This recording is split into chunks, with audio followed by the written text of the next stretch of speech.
Bom, meus senhores, bom dia.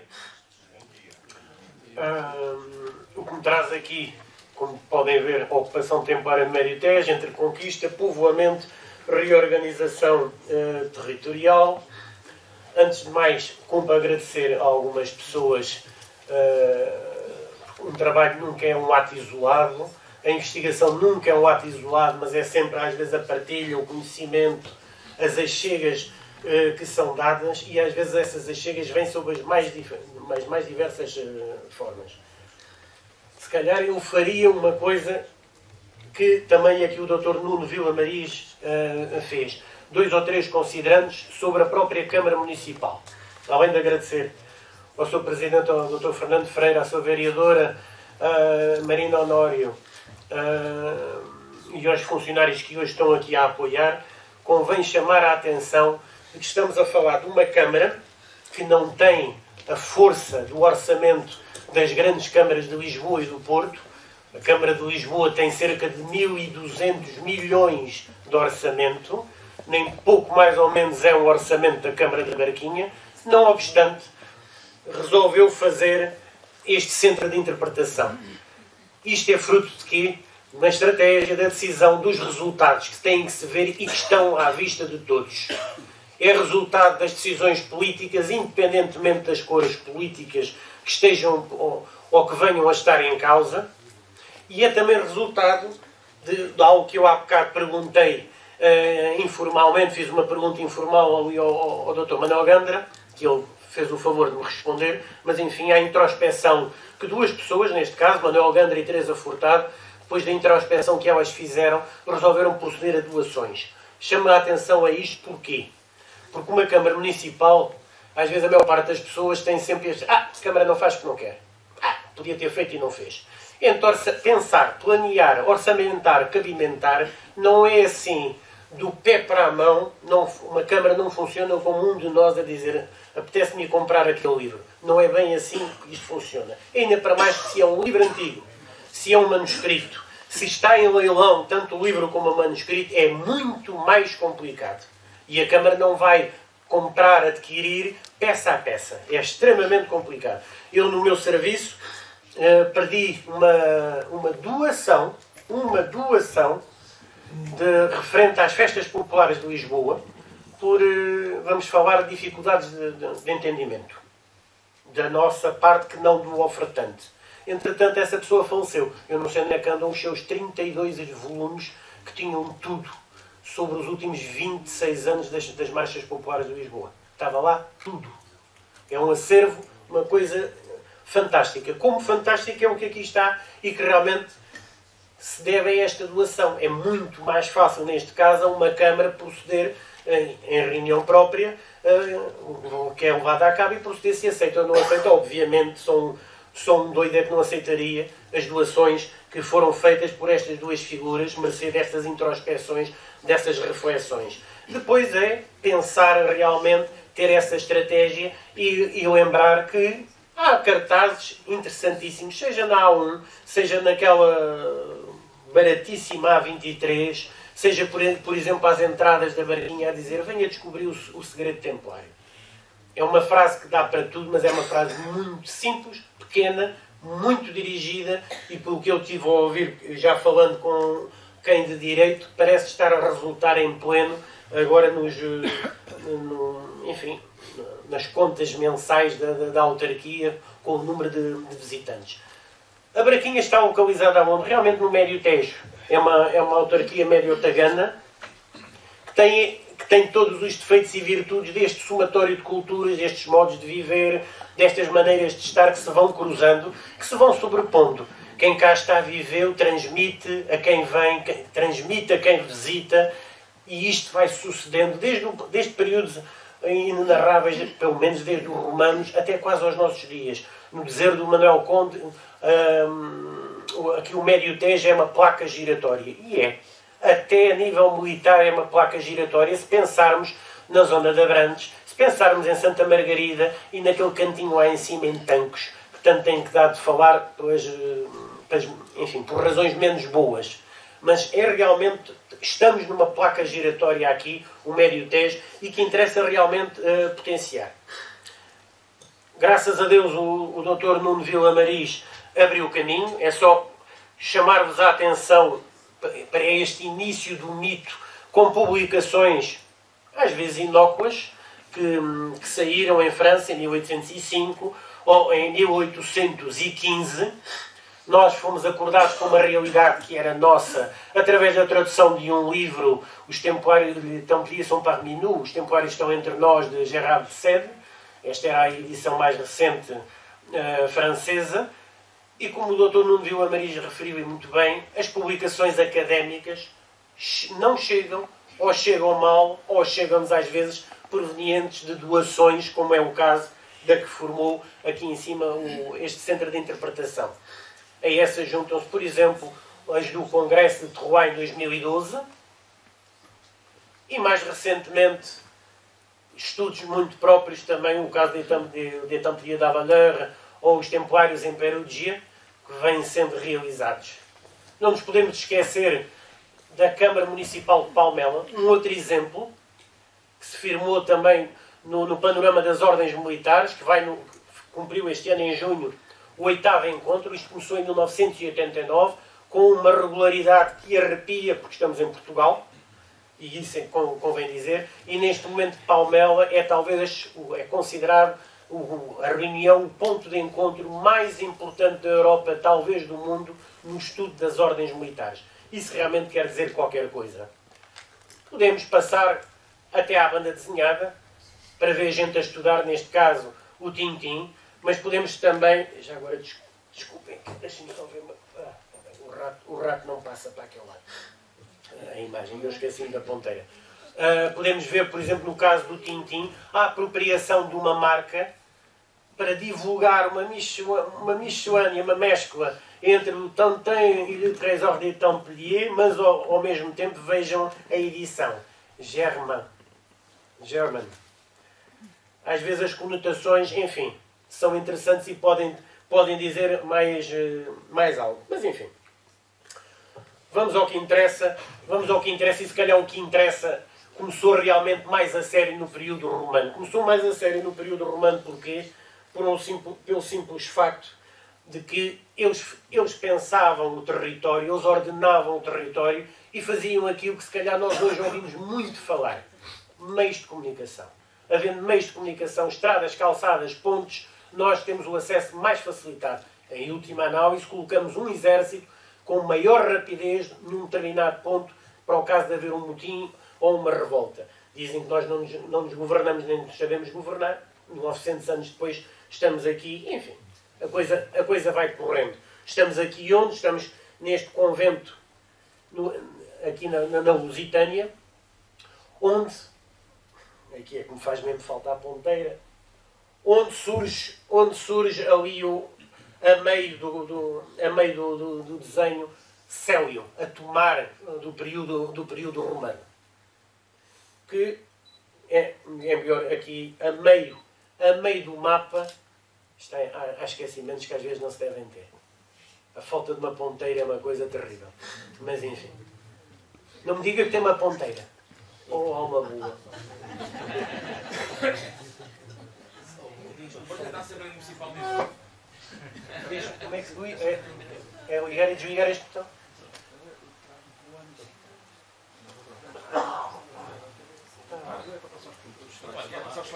Não, só quero a ponteirinha. É um deles. E eu é que já fiz a minha. Vamos cá ver primeiro. Intervalo.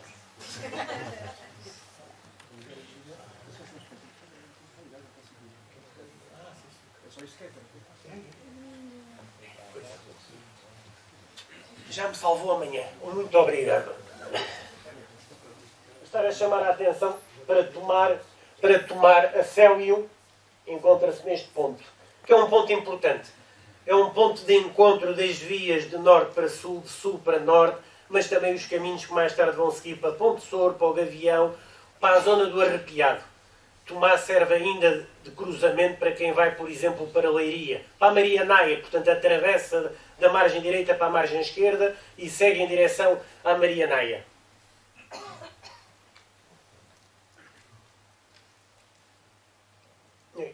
Está os meios romanos feitos para durar, às vezes o uso, cuidado que não é o uso impróprio, é um material que aguenta e às vezes é o único meio de comunicação do que nós hoje dizemos que são aquelas terriolas. Não são imagens captadas aqui na área do município, nem sequer do Médio Tejo, portanto estou-vos a enganar e a dar só o exemplo. O percurso Olicipo, Scalabis, Célio, Conímbriga, Eimínio, Brácara Augusta, portanto todo esse percurso é feito por terra até Santarém, Scalabis, até Célio, Tomar, Infueta à vossa esquerda, portanto para Torres Novas, e a partir daí segue em direção a Coimbra. As tais vias romanas que eu vos estava a falar, algumas nelas, embora as referências não são novas, já vem no itinerário do Antonino do século III, fazíamos portanto esta via que passa pelo Médio Tejo fazia parte da via 16 e que tinha duas estradas. A estrada física, terra, e provavelmente uma estrada fluvial. Porque a lenda de Santiria diz que o corpo sai de Tomar, rio abaixo, quase faz lembrar a canção, não é? Rio acima, rio abaixo e para na Ribeira de Santarém, onde ainda hoje repousa, a acreditarmos primeiro na lenda e depois no monumento que está na Ribeira de Santarém. Mas isto pressupõe a navegabilidade, portanto, destes cursos de água, que é algo que hoje nos surpreende muito e que se calhar poderá surpreender mais se acreditarmos naquela história dos açudes que estão alegadamente previstos para aqui. Não é? Uma barragem, os açudes e tal, enfim. Mas também havia alguém que falava ali nos aeroportos, ainda em Alcochete, e quando lhe disseram os arrozais, há problema, as pessoas podem ir pôr um arrozal, por exemplo, na Serra da Estrela. Vejam o que é um decisor que tenha poder a dar uma resposta destas. Quer dizer, acho que aí era quase ir buscar uma ordem militar para lhe dar com uma espadeirada. Os povos, passaram os tempos, passaram os povos, os romanos começaram a entrar em desagregação, o que é normal, são sempre as bordas dos territórios quem primeiro são incitados aos motins ou que se começam a afastar para outro caminho. Vão ser, toda a zona sueva será mais tarde, em 585, toda a zona passará a ser a zona visigótica e será, enfim, cristianizada a partir de 589, com um povo que basicamente vai aproveitar estruturas e códigos de direito administrativo. A estrutura estava lá, o ordenamento territorial estava lá, romano, o ordenamento jurídico estava lá, romano, e ainda hoje está. Para quem é da área do direito, ainda tem muito do saber romano embebido nas legislações. No caso aqui da zona do Médio Tejo, concretamente no caso de Tomar, eles provavelmente vão ocupar a margem esquerda, ou seja, o que é hoje a zona da Igreja de Santa Maria do Olival, mais essa zona do que a margem direita, ou seja, o que é hoje a cidade, enfim, o que é hoje o Castelo de Tomar, porque a cidade existe nos dois lados, o que é hoje o Castelo de Tomar, a margem direita. Fragmentos, muito poucos, portanto, andamos sempre, é uma história, se calhar, uma história visigoda muito fragmentada, tal como fragmentados são estes aspectos que vão surgindo aqui e ali, onde há alguns de maior monta, talvez em Lisboa e, acima de tudo, naquela capela de Santa Amaro, em Beja. Existem alguns interessantes, como é este de Tomar, e que, quanto a mim, já deviam ter sido retirados há muito tempo. Entre a poluição, as chuvas ácidas e os miúdos a jogar à bola, daqui a 10 anos não temos nada. O que durou, se calhar, 400, 500, 600 anos embebido naquelas paredes, daqui a amanhã não temos nada. Muitos dos senhores lembram-se daquela pedra com os pavões que havia na sede de Lisboa, na esquininha. Tiveram décadas antes de a retirar. Se a forem ver hoje ao museu, veem vagamente qualquer coisa redonda com algo cá em baixo. São os tais pavões. Portanto, não há praticamente nada. Isto é facilmente, enfim, com o respectivo orçamento, mas é facilmente substituível por um exemplar em látex, por exemplo, ou por um trabalho atual em pedra. É verdade que iremos ter as pessoas a dizer que é terrível ver uma cópia, o original é que era bom, mas às vezes é a única maneira de salvaguardar este tipo de trabalho, porque a pedra, ao contrário do que nós pensamos, respira e tem um prazo de vida. Olhem a Portas Preciosa em Coimbra, ou talvez aquilo que a minha colega, a doutora Marta Ataíde, vai falar sobre Santa Maria dos Olivais, irão depois olhar para o que resta do portal de Santa Maria dos Olivais. Só chamar a atenção do mundo romano em que Célio entrou um pouco em decadência, passa de alguma pujança económica e territorial para um pouco de decadência no período visigodo. Às vezes o resultado disso é realmente esta árvore genealógica em que se vê, agora que não vem ao caso, mas que se vê esta mistura de germânicos visigodos com romanos residentes aqui no próprio território. Alvega, o Aritium, provavelmente a Alvega vai desaparecer. E, entretanto, temos uma presença, começa a chegar os muçulmanos. Uma chegada, se calhar, mais pacífica do que militar.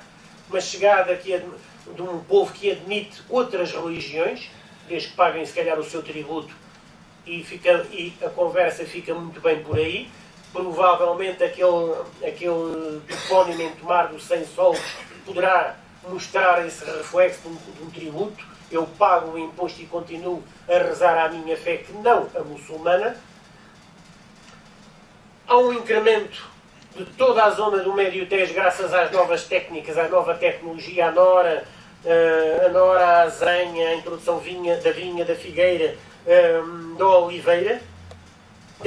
Temos mais esses pontos a salientar e, acima de tudo, uma presença muçulmana que certamente é muito mais urbana que a presença visigoda. Portanto, não está em causa uma cultura rural, mas está em causa, sim, uma cultura muçulmana, que é capaz de ter tido,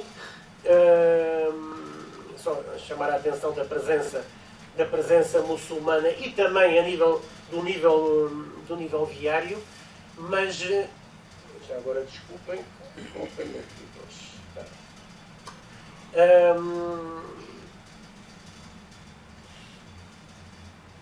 Que é capaz de ter tido a sua medina na zona da margem direita dali de Célio, ou seja, na zona do castelo. Os fracos, já à frente já vamos falar, que é para ver também as imagens. Os fracos vestígios estão neste momento a ser aumentados. Há cerca de um mês, o arqueólogo Carlos Batata, na Rua da Sinagoga, na Rua Joaquim Jacinto, descobriu mais alguns vestígios muçulmanos. O que interessa depois aqui para um momento de reconquista, onde é que estávamos na altura da reconquista, que é um momento aqui alegadamente estranho e sem informação, mas que se calhar se pode ir extraindo mais algumas reflexões. Temos um território, e isto serve depois também para os templários, temos um território em que começamos a ter presença muçulmana e também cristã. E não vamos por aquele aspecto, como alguém há bocado falava, não se pode ver só as ordens militares e as ordens religiosas, separar as águas. Também não devemos separar as águas e pensar que nós somos os bons, eles, os muçulmanos, os maus, e nós estamos em permanente guerra. Mas também temos o comércio. Se os matarmos a todos, nós, a eles, quem é que sobra para praticar o comércio, para nos comprar os produtos? Portanto, há aqui uma linha ténue que é importante e que nem sempre coexiste.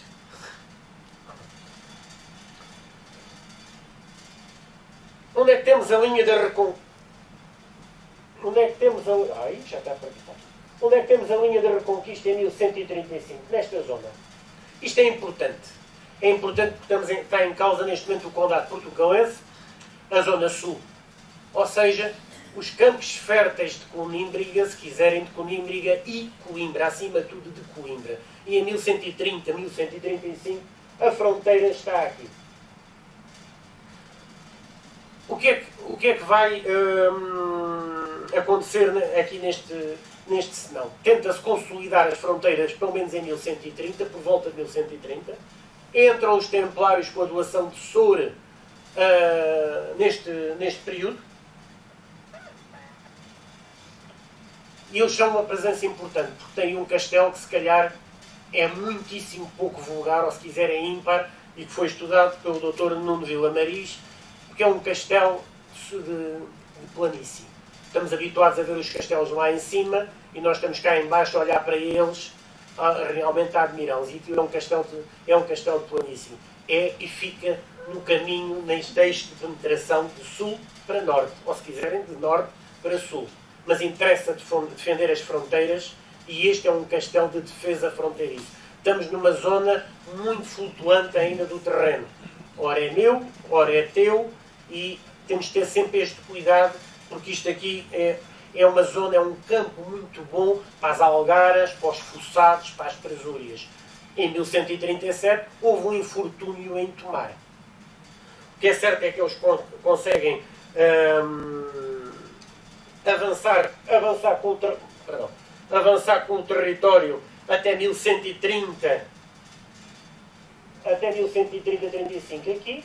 Conseguem estabelecer o Castelo de Leiria, que é também um castelo tampão para evitar a ocupação dos campos de Coimbra. É o que está em causa, são terras férteis ali que estão em causa. Podem rapidamente ser perdidas. Conforme são conquistadas, são perdidas. E vão ser, isto é todo o que aqui está, além de ser muita conversa, os senhores já conhecem isto, a criação da ordem, etc, etc, que não vale a pena estar-vos a fazer perder tempo com estes comentários, ou embora com duas imagens interessantes das ruas de Terroir, mas enfim, um conjunto de bulas que são dadas aos templários para consolidar as posições. Eu já avanço ali para trás. Este é o Castelo de Sor.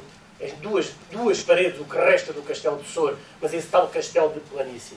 Este era um slide que eu devia ter posto antes, que era para chamar a atenção dos 564 documentos originais em que restam sob a ordem do Templo. Aragão tem mais, França tem mais, Itália tem mais. Conseguem fazer a reconstituição à comenda. Para nós é um pouco complicado fazer isso. Obviamente podemos observar os tombos do século XVI, porque também dão muita informação, bem como os livros das escrituras.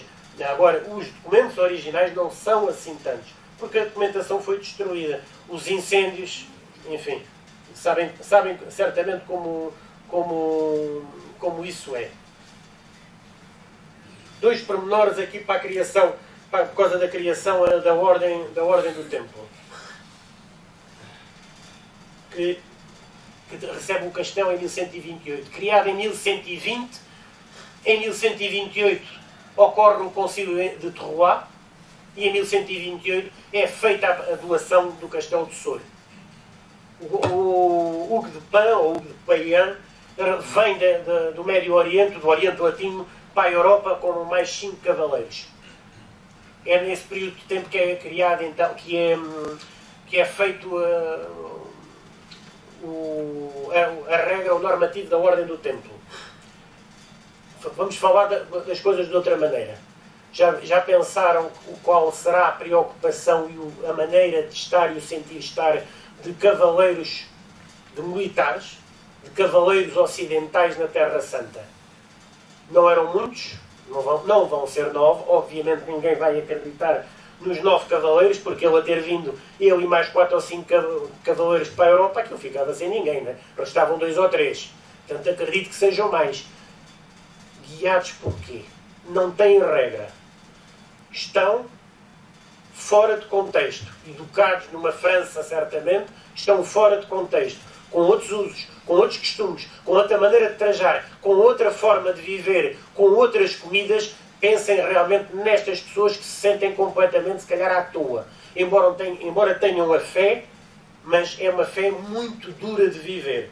Falta o quê? Falta dinheiro.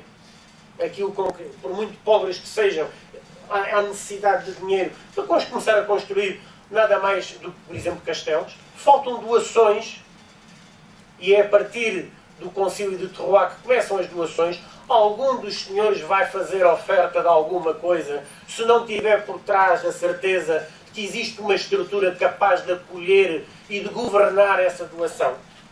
Não vamos mais longe. Pensem na estrutura de Câmara da Barquinha e pensem em 2 mecenas, Manuel e Teresa.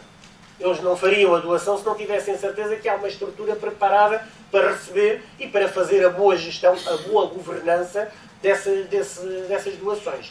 Portanto, falta realmente isso. O normativo serve realmente se calhar para se organizarem, obviamente, materialmente, mas também espiritualmente, depois com o elogio da nova milícia. São instrumentos fundamentais para quem está fora do seu terreno. Tantas vezes ouvimos falar os nossos imigrantes quando não se sentem bem nas terras onde estão. Têm tudo, se calhar dinheiro, têm tudo, mas falta-lhes algo. Falam da comida, da língua, do sol, do mar, falam de imensas coisas, falta-lhes algo. Estes homens faltar-lhes-ia também essas mesmas coisas. Só a imagem de uma dos exemplares da regra da ordem. Bom, eles têm realmente a oferta do Castelo de Sor, em 1128. Começa em 1135, como disse, a construção do Castelo de Leiria. Em 1139 temos a Batalha de Ourique. Correu bem. Correu-nos bem. Mas tínhamos tido um infortúnio em Tomar num fossado. Portanto, se quiserem uma incursão rápida, uma técnica de guerrilha, vão, destroem, saqueiam e regressam imediatamente à sua base. Tem essa desgraça. E têm também um contra-ataque que destrói o Castelo de Leiria em 1140. Isto acaba por ser fundamental, porque, entretanto, vão organizar uma segunda linha de Coimbra, de defesa de Coimbra, também por volta de 1134-35, que vai dar origem também aos redutos fortificados em Penela e no Germanelo. Aquele tal Germanelo que foi defendido pelo Dr. António Arnaud, primo do António Arnaud, Ministro da Saúde, de saudosa memória. Vão fazer uma terceira linha de penetração, por onde? Através do rio Zézer. É importante, porquê? Por uma razão. É quando se começa a falar... É mais fácil olhar aqui para o mapa. Quando se começa a falar da conquista de Lisboa em 147, há um problema gravíssimo. Não se podem usar as velhas linhas, as velhas estradas romanas. Estão ocupadas. Houve problemas em Leiria, houve problemas em Tomar. O que quer dizer que temos que começar... Eu estou só a falar mais alto, estou desfiado aqui do microfone. Porque temos que usar as vias romanas secundárias em direção à zona marítima, em direção a Óbidos. Temos que contornar essa zona toda para depois chegar a Lisboa e também a Santarém, a Almada e a Sintra. É um problema sério, é um revés sério esta falta destas vias romanas que não nos está a favorecer graças a estes dois problemas. Chega-se em 147 a Lisboa. Temos esse problema, essa alegria problema para os templários. Chegaram a Lisboa, as contendas com o eclesiástico obrigam, se quiserem, a uma negociação e a um recuo para tomar. Terá sido um recuo ou terá sido também uma forma do rei estruturar, organizar a zona de Santarém? Não está organizada e está alegadamente ou desorganizada ou ainda nas mãos deles, o quem quer que sejam os eles, dos muçulmanos. Portanto, interessa organizar essa zona. E surge Tomar, agora uma Tomar cristã, em 1160, como aqui podem ver num desenho reconstitutivo do arquiteto Costa Rosa, ainda hoje vivo, com os seus 90 e tal anos, a mostrar estes 5 redutos, tendo à vossa direita a torre menageira e à vossa esquerda a charola, uma torre de defesa ativa e também capela, a charola. As placas votivas mostram-no para a posteridade. Os ataques em 1190 ficam aqui registados. Ataque fulminante dos almohadas que vêm e que arrasam tudo, reconquistam Almada, contornam Lisboa, vão para a zona ribeirinha e chegam também a tomar e vão destruir Torres Novas. O fator rio importantíssimo, e daí o Castelo de Almorol. Em Tomar, como é que se estava, o que é que se organizava? Em Tomar estamos com uma fortaleza a ser construída e que tem... Há fortalezas e fortalezas. Almorol não era para ter grande gente lá dentro. O Zézer, a fortaleza do Zézer, apoiava certamente esta nova povoação que era Constância. A Cardiga vai apoiar esta zona destes campos, que são terras muitíssimo boas e que interessava também manter na mão, mesmo em tempos de ordem de Cristo, elas vão estar na mão vão ser unidades agrícolas importantíssimas. Tanto a Cardiga como a 4 km de Tomar, a cerca de uma milha, a zona da Quinta da Granja. Neste caso é uma casa de prazer, ou seja, uma casa de descanso, de repouso para os frades da Ordem de Cristo quando padeciam de algum mal da cabeça. Tomar tem castelo, tem povoação lá dentro, mas vai ter povoação cá fora. Para quê? Não se esqueçam que temos aqui também a via, a estrada e o comércio que a eles está associado. A doutora Luísa Trindade dá como interpretação o que os senhores veem a negro, o núcleo base da vila de Baixo de Tomar, hoje a atual cidade de Tomar. Ou seja, tem como base, como limites fronteiriços, se quiserem, se me deixarem falar assim, a Rua dos Moinhos, a Corredora, a Rua Direita, hoje a Rua Infantaria 15, e o caminho da Riba Fria, a Tamagnini, que é hoje a Misericórdia Velha. Provavelmente aqui embaixo, a Rua de São Gião, haveria aqui também um arrabal, havia aqui gente. As atividades comerciais da Ordem, os moinhos estão aqui. Portanto, interessa povoar, ordenar. O ordenar pode ser a boa governança. Os forais de 1162 e depois de 1174 provam que havia gente que não era tão pouco, que não se portava assim tão bem, daí o foral de 1174, que já começa a criar penalidades se houver gente que vai incorrer em alguns crimes. Reparem, neste caso, poderá haver, e há, conflitualidade de poderes. Têm um mestre provincial em Tomar, qualquer que ele seja, o alcaide, tem juiz, as funções estão determinadas. Tem o prior, o vigário, as funções estão determinadas, mas é sempre um conflito latente dentro de uma mesma terra. A terra, ouvimos isso nos filmes do Faroeste, a terra é demasiadamente pequena para nós os dois. E esta é uma terra certamente de conflitos. É isso mesmo, os poderes vão conflituar entre si. Há também uma outra estrutura, é naturalíssimo que haja, a Igreja. A Igreja de Santa Maria, a Igreja de São João Batista, que aparece no topo da fronteira, está ali, São João Batista. Santa Maria dos Olivais é para aqui. Mas há certamente problemas na organização urbana. A tal ortogonalidade dos terrenos, vista por um drone, na zona da Praça da República, ou Praça de Dom Manuel, mostra-nos uma imagem surpreendente. A Câmara Municipal ou o antigo Palácio de Dom Manuel à vossa direita não está realmente direito. Parece que está curvo, inclinado, em relação à Igreja de São João, que está à vossa mão esquerda. Provavelmente houve ampliação de São João, ou seja, a zona da Torre Cineira será posterior. Se repararem no alinhamento em relação à corredora, isso parece apontar nesse sentido. A doutora Luísa Trindade fala nestas ruas ortogonais paralelas, ou seja, do castelo para o rio, para permitir a escorrência de águas. Algo que eu julgo que ela tenha razão, porque se passarmos para o caso de Lisboa, para a zona da Moraria, sempre foi um problema a escorrência das águas. A rua que é hoje tida como a Rua da Severa, era a Rua dos Canos, onde saíam as águas que vinham da zona do Castelo de São Jorge. A Costa do Castelo, erradamente muita gente diz que é a Rua da Costa do Castelo, só foi urbanizada verdadeiramente em finais do século XVIII.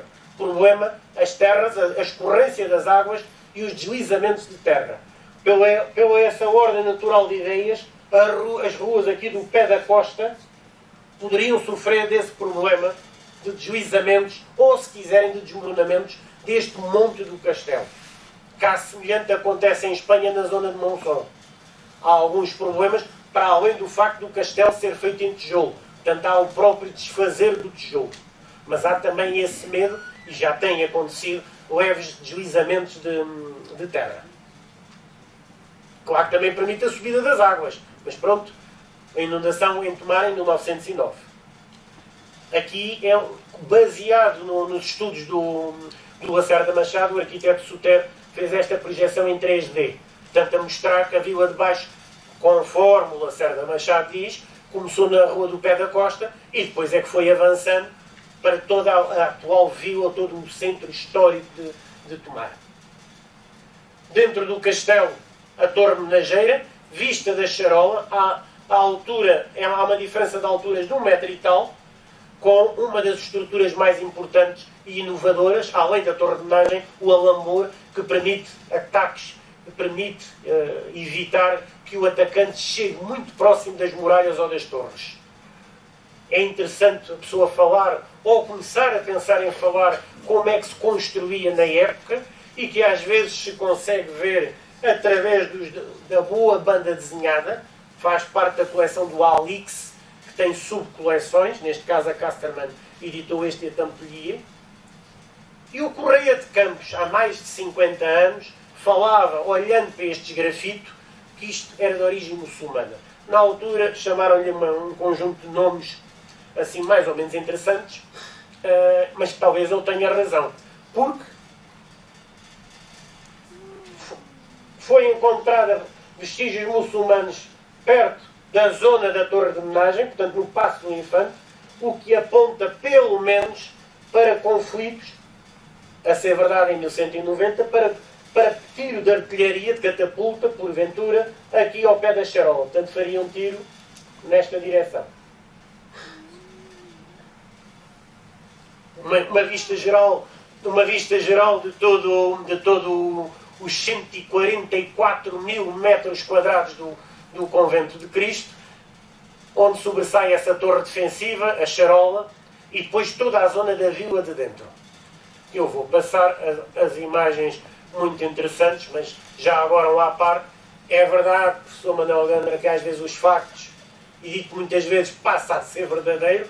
Os templários entravam na charola a cavalo e iam rezar. Estou a imaginar o tamanho da porta, mas valia substituí-la por uma cortina, porque de torre defensiva não teria nada. Bom, a vila de dentro e as outras vilas, Constância, Barquinha, Abrantes, Espatária, desde 1173, teriam certamente este género de casas, de resto de chão, o Logradouro, ou de resto de chão e primeiro andar, de sobradinho. Acontece a mesmíssima coisa em Lisboa, com o mesmo género de equipamentos, de utensílios do cotidiano. O Cosme de Médici, em 1669, visita Tomar. O Piero Maria Baldi faz desenhos de Tomar. Esta é uma versão colorida já dos anos 80 do século XX, 80, 90, mas mostra acima de tudo uma cidade, uma zona muito urbana, e depois a zona rural marcada já por árvores de grande porte, o que acaba por ser interessante o estudar da paisagem em todo o lado e também no Médio Tejo. A Igreja de Santa Maria do Olival, que vai ser falada mais tarde e que não interessa estar aqui a chamar grandemente a atenção, acima de tudo que existe, porque tinha uma relíquia, que aproveito para vos dizer que amanhã, a partir das 10 da manhã, esta relíquia vai estar exposta nesta igreja, entre as 10 da manhã e as 18 horas da tarde, somente amanhã. Esta igreja vai ser, se calhar, a âncora da Ordem do Templo. Agora reparem numa coisa, o que tem sido encontrado a nível cemiterial é só na zona desta igreja e não da igreja de São João. Interessa referir esse pormenor. Estou-vos a mostrar a evolução da igreja e uma visão da igreja nos primeiros anos, há 100 anos, e que se calhar não seria muito diferente do que seria a igreja de Santa Maria dos Olivais no século XIX e quiçá até no século XVIII. Igreja já em decadência. Vou passar as imagens e chamar a atenção que Santa Maria dos Olivais está ali ao fundo, completamente isolada do centro histórico. Mesmo em 1940, está à vossa esquerda baixa a igreja de Santa Maria do Olival e o povoado está do outro lado. As comendas, várias comendas. Tomar, a própria Tomar tinha também uma comenda, que podem ser rurais ou urbanas. Estamos em presença, no caso de Tomar, de uma comenda urbana em meio rural. A Barquinha, Almorol, seria uma comenda rural. Há problemas na terminologia, os especialistas franceses e espanhóis estão todos de acordo mesmo com os portugueses. O que é a comenda, o que é a casa, o que é o estabelecimento, conforme o país, assim a sua designação. Acima de tudo, esta definição simples do Alain de Emergé: economia. Economia é administrar uma casa. É, ao fim e ao cabo, administrar a nossa casa quando sairmos daqui. Se tivermos em conta as comendas francesas, temos um choque em relação às comendas portuguesas, porque sabemos pouquíssimo delas. Sabemos mais, obviamente, das comendas durante o período da Ordem de Cristo. Comendas na Luz, em França. E o aspecto de uma comenda que, em teoria, seria... As portuguesas seriam muito parecidas com a zona agrícola, com a zona de residência do comendador e com a zona também, com a zona da capela. E o pombal. Note-se que a Quinta da Granja ainda hoje tem o seu pombal.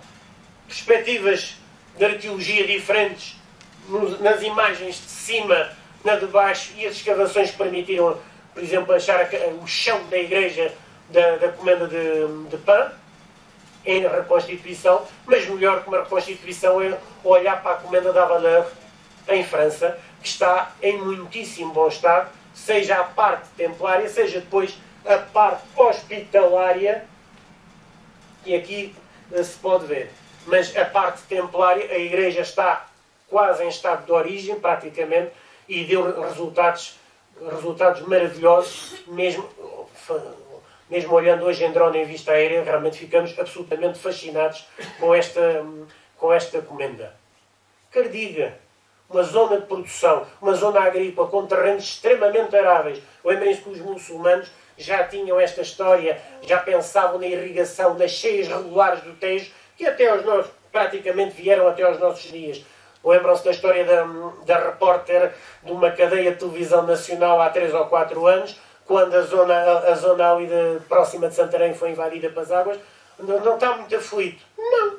Até é uma benção. Posso ir para o campo trabalhar. Portanto, algo que nós, urbanos, já não temos essa noção. Ainda com a sua torre menageira, que, enfim, de difícil visualização, porque é uma propriedade privada e que está à venda, ou que estava à venda, por uma quantia muitíssimo interessante. E vejam o problema, a riqueza que é o rio e o problema que é o rio. O Castelo de Almorol, portanto, inserido nesta comenda, uma comenda que será completamente diferente da de Tomar, um castelo diferente do Castelo de Tomar, que não admite grande número de pessoas lá, meia dúzia de pessoas, o resto apoia as povoações arqueadas e tanques. Tem que apoiar. Onde há pessoas, há fortalezas. Se há menos gente, haverá menos fortalezas. É isso que indicam os estudos aqui também para a zona do Médio Tejo, com imagens mais ou menos românticas, mas interessa acima de tudo ver a navegabilidade do Tejo, que deve ser protegida, acarinhada e defendida de gente que trará porventura menos, enfim, intenções malévolas, digamos assim.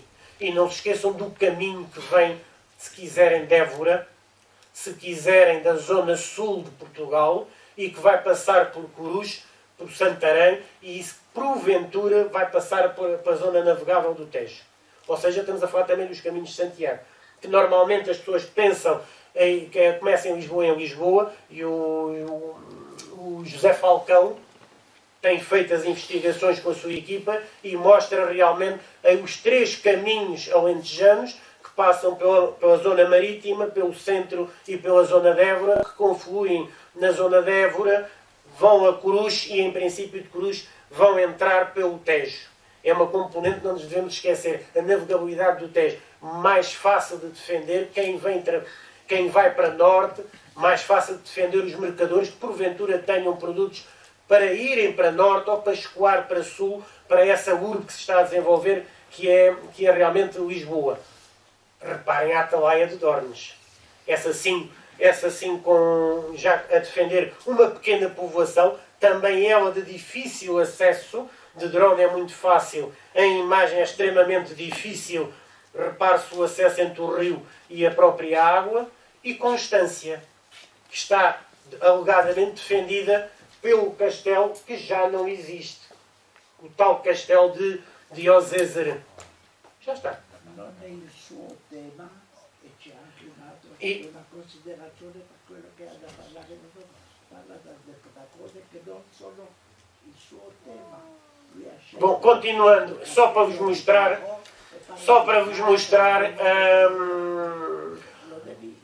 um dos rolos, que nós também não sabemos o que isso é, os franceses sabem, das inquirições que os franceses fizeram aos templários e depois o destino que lhes adveio. Chamar a atenção, acima de tudo,